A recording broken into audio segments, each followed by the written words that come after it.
रचना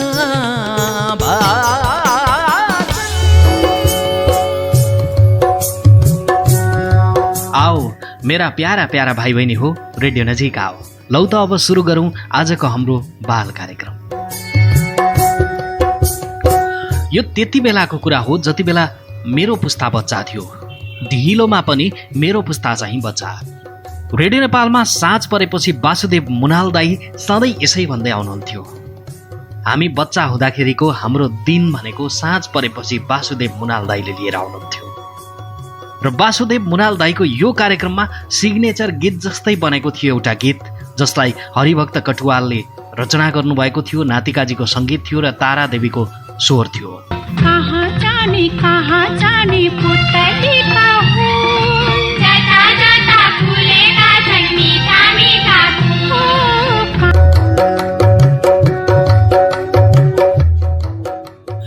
पोखिएर घामको झुल्का भरि सङ्घारमा तिम्रो जिन्दगीको ढोका खोलौँ खोलौँ लाग्छ।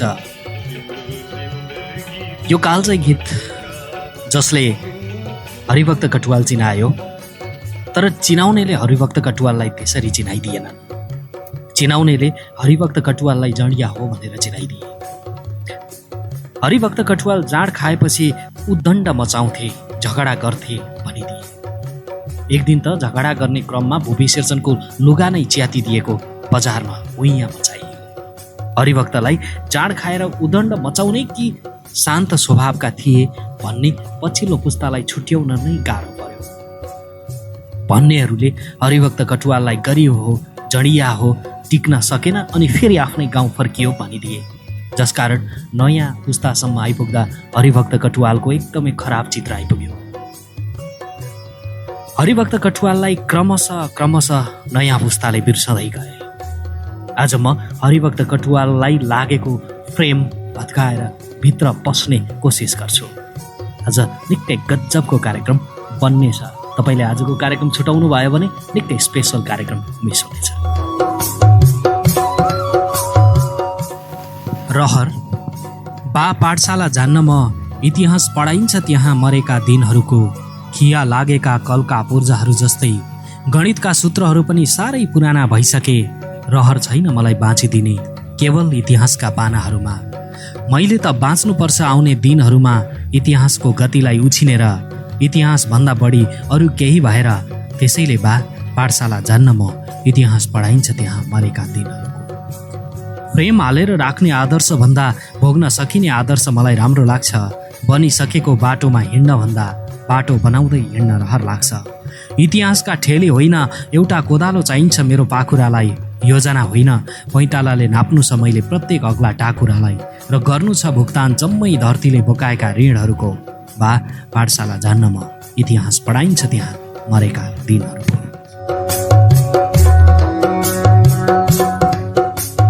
हरिभक्त कटुवालका एक दुई कविता राम्रा, बाँकी कविता नराम्रा हुँदै होइन। हरिभक्त कटुवालका कविता निकै अब्बल र मुक्तक खराब, त्यो पनि हुँदै होइन। हरिभक्त कटुवालका मुक्तक गजब र गीत सङ्गीत खराब, त्यो पनि होइन। हरिभक्त कटुवालका एक दुईवटा गीत निकै राम्रा, बाँकी गीत कमजोर, त्यो त झन् हुँदै होइन। हरिभक्त कटुवालले जति कलम चलाए अब्बल दर्जाका कलम चलाए। माछा शीर्षकको एउटा कविता छ हरिभक्त कटुवालको। कैदीहरूले जेल तोडेको, पर्खाल नागेको, मुक्ति कुर्दा कुर्दै मरेको, आत्महत्या गरेको समाचारहरू कमसे कम थाहा छैन। कैदीहरूले जेल तोडेको, पर्खाल नागेको, मुक्ति कुर्दा कुर्दै मरेको, आत्महत्या गरेको समाचारहरू कमसे कम थाहा छैन काँचका बाकसमा पालिएका राता पहेँला माछाहरूलाई। तिनका लागि यहाँ कुनै अखबार छापिँदैन। ती त मक्ख छन् मानिसको शक्तिमा जसले एउटा सिङ्गै समुद्र हटाइदिन्छ काँचको बाकसभरि।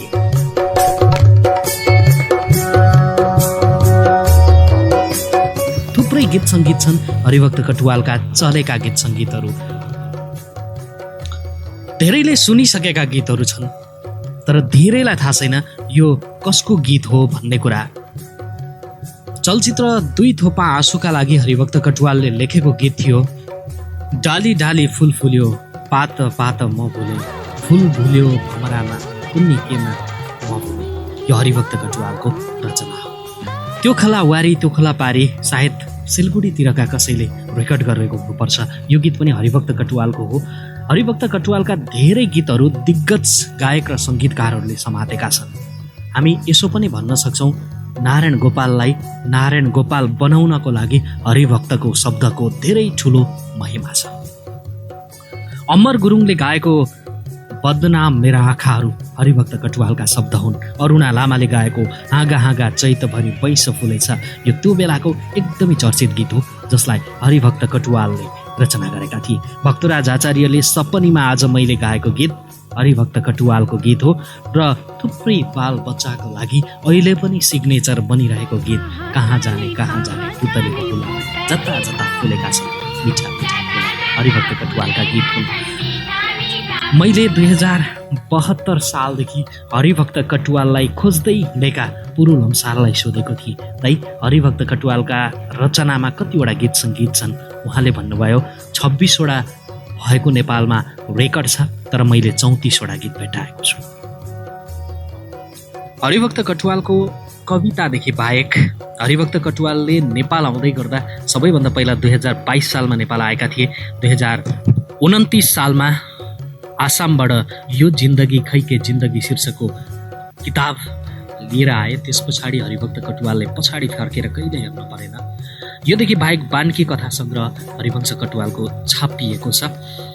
एकपटक भीमदर्शन रोकाले हरिभक्त कटुवालको विषयमा भन्नुभएको थियो, हरिभक्त कटुवाल नेपालमा मुक्तकको प्रेम बसाउने संस्थापक सर्जक हो। एउटा कार्यक्रममा ज्ञानुभकर पौडेलले भन्नुभयो, अरू बाँकी सबैले जस्तोसुकै मुक्तक रचना गरे पनि हरिभक्त कटुवालका जस्ता मुक्तक लेख्न सकिँदैन।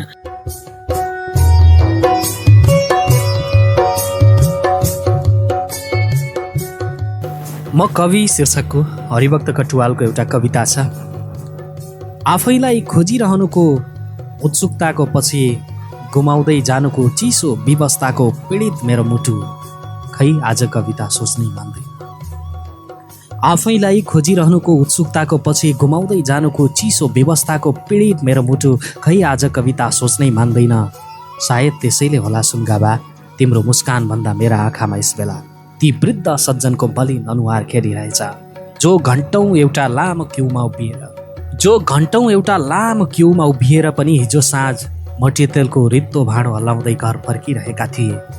जाति हुन्थ्यो बरु म कवि नभएर त्यही रित्तो भाँडोभरि मट्टीतेल हुन सकेको भए मेरो देशको एउटा घरमा एक रात एक छाक बल्न सक्थेँ।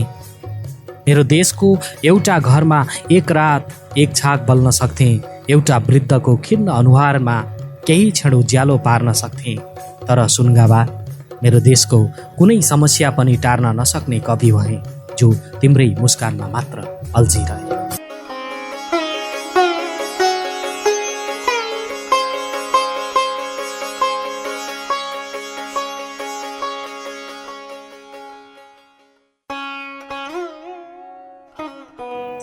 हरिभक्त कटुवालको नाममा थुप्रै किस्साहरू बनेका छन्।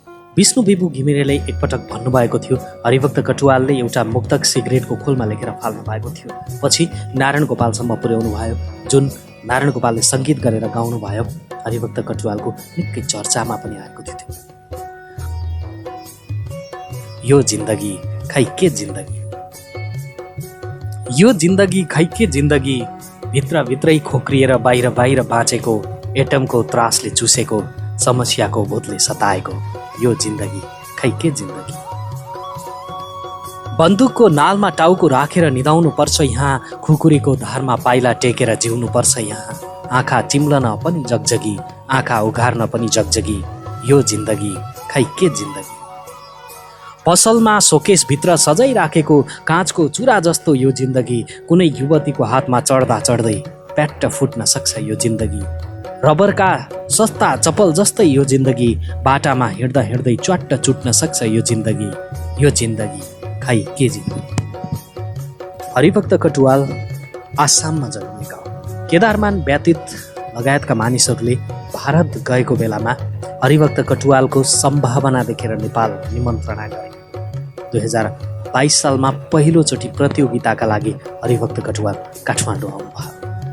केदारमानकै सहयोगमा हरिभक्त कटुवाललाई प्रज्ञा प्रतिष्ठानको जागिर समेत मिलेको थियो।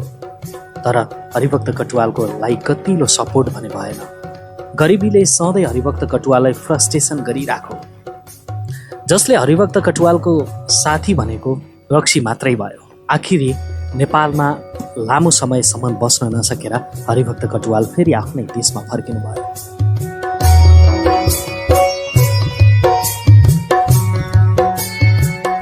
दाई कविता खै कविता। यस सहरमा ओहोर दोहोर गर्ने आकृतिहरूमा कविता खोजेर धेरैपल्ट निराश भएको छु भाइ। तर सधैँ मेरै जस्ता ती अनुहारहरू पनि अल्झिरहेको पाएको छु दाल भात डुकुकै समस्यामा। तर सधैँ मेरै जस्ता ती अनुहारहरू पनि अल्झिरहेको पाएको छु दाल भात डुकुकै समस्यामा। मानौ हामीले बिर्सिसकेका छौँ मानिस हुनुको अर्थ र खटनभन्दा पनि हामी केही सोच्न सक्दैनौँ। कुनै घेरा नागेर हामी कतै फड्कन सक्दैनौँ। अनि यहाँ कहाँ कविता पाउनु र भाइ? कविता त कतै भोकाएको ज्यामीको अनुहारमा होला, जो राजमार्गमा दिनभरि ढुङ्गा फुरिरहेको हुन्छ, अथवा कुनै लाहुरेको उदास अनुहारमा होला, जो आफ्ना बालबच्चा बिर्सेर रातभरि दरवानी गरिरहेको हुन्छ। होइन भने सारङ्गी रेटेर बह बिसाउने कुनै गाइनेको अनुहारमा होला, जो कुनै पर्यटकबाट 5 पैसा पाउँदा 50 पल्ट न्युरिरहेको हुन्छ। तर म एक बेफुर्सदी मान्छे, थोरै कवि बढी जागिरे, जसलाई कविता खोजी हिँड्ने फुर्सद नै छैन। अनि म कविता कहाँ पाऊँ, के दिउँ? बरु यस्तो लागिरहेछ यस बेला आफैलाई, कुन म्युजियमको एक कुनामा थानको लगाइदिउँ आफ्नै यो जिन्दगी र लेबल टाँसिदिउँ ठुल्ठुला अक्षरमा, यो हरिभक्त कटुवाल हो। जो मृत्युको डरले सधैँ भागी हिँड्छ, यो त्यही कटुवाल हो जो शोषित गरेर पनि आफ्नो जागिर जोगाउनमै तल्लिन्छ।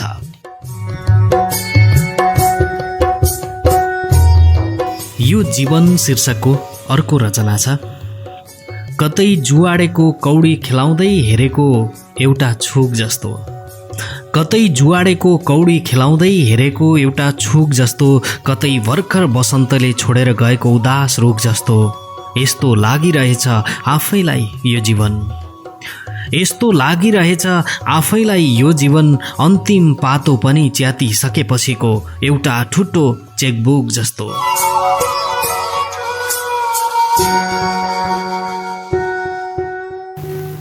म शीर्षकको एउटा मुक्तक छ हरिभक्त कटुवालको। म चैतको एउटा हुरी मात्र, बस त्यति। म चैतको एउटा हुरी मात्रै, बस त्यति। बिजुलीको एउटा चम्काइ मात्रै, त्यति।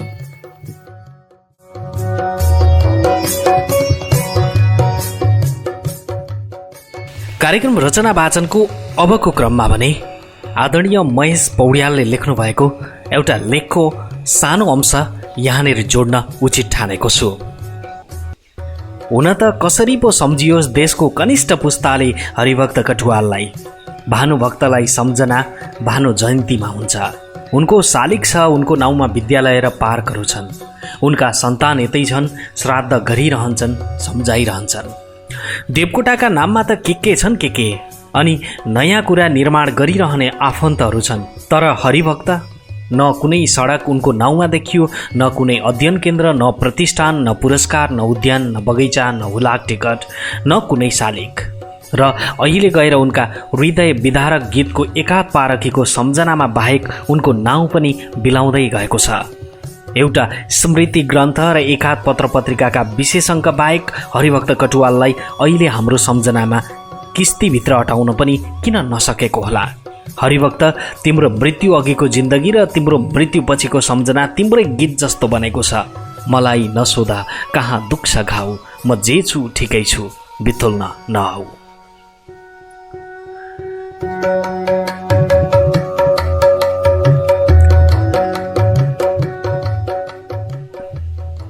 हरिभक्त कटुवालको उपेक्षा नेपाली गीतको त्यस स्वर्णिम युगको उपेक्षा हो जसले नारायण गोपाललाई स्थापित गरिदियो। मलाई नसोध कहाँ दुख्छ घाउ, मेरो यो गीतमा जो मूर्छना छ, पोखिएर घामको झुल्को भरि सङ्गारैमा, जस्ता कालजयी गीत उनकै कलमले दिएको हो यो देशलाई। उनलाई आफ्नो अलौकिक गलाको मूर्छनाले नारायण गोपालको अजम्बरी बनाइदिए। केही समयपछिका लोकप्रिय गीत डाली डाली फुल फुल्यो र यो दुई थोपा आँसु हरिभक्तकै देन हो।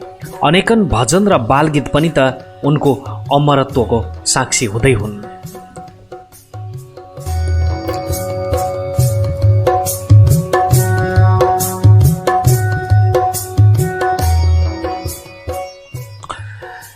हरिभक्तका समकालीन दौतरी र साथीभाइ मध्ये धेरैजसो उनको रक्स्याहा व्यक्तित्व सम्झिन्छन् र किस्साहरू जोडेर थाक्दैनन्। म ठान्छु त्यो हामी बीचबाट छुटेर गइसकेको पाटो हो, जसको अहिले कुनै पनि उपदेयता छैन। हामीसँग अहिले जे छ त्यसैभित्र खोजिनुपर्छ कटुवाललाई। उनले हाम्रा ओठभरि छाडेर गाएका गीत, पानाभरि पोखेर गएका कविता र उनले सम्पादन गरेका अनेक कृति, यदाकदा आवरणहरूमा पाइने उनले गरेको कलाकृति, उनका नाटक र कथाहरू बस। म विशेष गरी पछिल्लो पुस्ताका पाठक र साहित्य प्रेमीहरूलाई भन्छु, यौन र एक समयमा कुनै न कुनै प्रकारको दुर्व्यसनको कथा नबोकेको मान्छे हुँदैन। कोही हाकाहाकी देखिन्छन्, धेरैजसो छलछाम गर्छन् र छद्मवेशी भएर आदर्श छाड्छन्।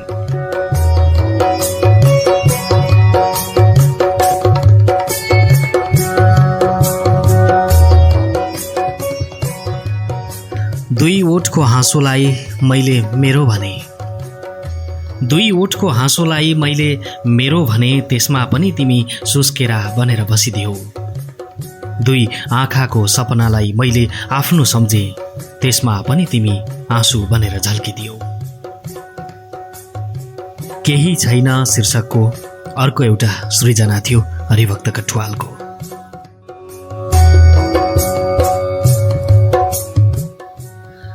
सजिलो बाटोमा हिँड्दा हिँड्दै कुनै घुम्तीमा पुगेर अपरझट सम्झिनु बिर्सेको कुनै कुरा, अथवा बिर्सिदिनु सम्झँदै गइरहेको कुनै कुरा र टक्क अडिनु एकाएक अनि हराइरहनु आफैभरि। पीडित हुनु आफ्नै दुर्बलताले केही क्षण। यस्ता दिन जिन्दगीमा आउँदै आएनन् त कसरी भनौँ, तर ती बितेका दिन थिए। मलाई विश्वास भइसकेको छ आज मैले उज्यालोको स्पर्श पाइसकेको छु। मैले आश्वस्त छु भन्ने शीर्षकको एउटा कविताको सानो अंश जोडेँ। तर ती बितेका दिन थिए, मलाई विश्वास भइसकेको छ आज मैले उज्यालो स्पर्श पाइसकेको छु। मैले यसलाई फेरि दोहोऱ्याएँ। मैले आजको लागि रचना वाचनको कार्यक्रम उत्पादन गर्दै गर्दा 2072 सालदेखि हरिभक्त खोजेर हिँडिरहनुभएका पुरु लम्सालले ठुलो सहयोग गर्नुभएको छ। म पुरु लम्सालप्रति एकदमै धेरै ऋणी छु। आदरणीय गुरु महेश पौडेलले मैले बिराउन आँटेको बाटोबाट सही बाटोमा पुर्याउनु भएको छ। म उहाँलाई कहिले भुल्ने छैन। मैले अनिल खतिवडालाई पनि धेरै दुःख दिएको छु कार्यक्रम उत्पादन गर्ने सन्दर्भमा। म आदरणीय पुरु लम्साल, महेश पौड्याल र अनिल खतिवडाप्रति एकदमै धेरै आभारी छु र ऋणी पनि छु। हरिभक्त कटुवाललाई रक्सीसँग जोडेर बदनाम मात्रै नगरौँ, हामीसँग जे बाँकी छ त्यसलाई भोगौँ। आजको लागि रचना वाचनको समय सकिएको छ। तपाईलाई आजको कार्यक्रम मन पर्यो भने कम्तीमा तपाईँका 2 जना प्रिय साथीहरूलाई यो कार्यक्रम सुनाउनु हुनेछ। अनि त्योभन्दा ठुलो अनुरोध त के गर्न चाहन्छु भने हरिभक्त कटुवाल हामी सबैका हुन्। अर्को पटक रचना वाचनमा फेरि पनि भेट हुने नै छ। तबसम्मका लागि म मिलनाचार्य बिदा चाहन्छु। जोगिएर बस्नुहोला, सुरक्षित बस्नुहोला। हवस् त, नमस्ते।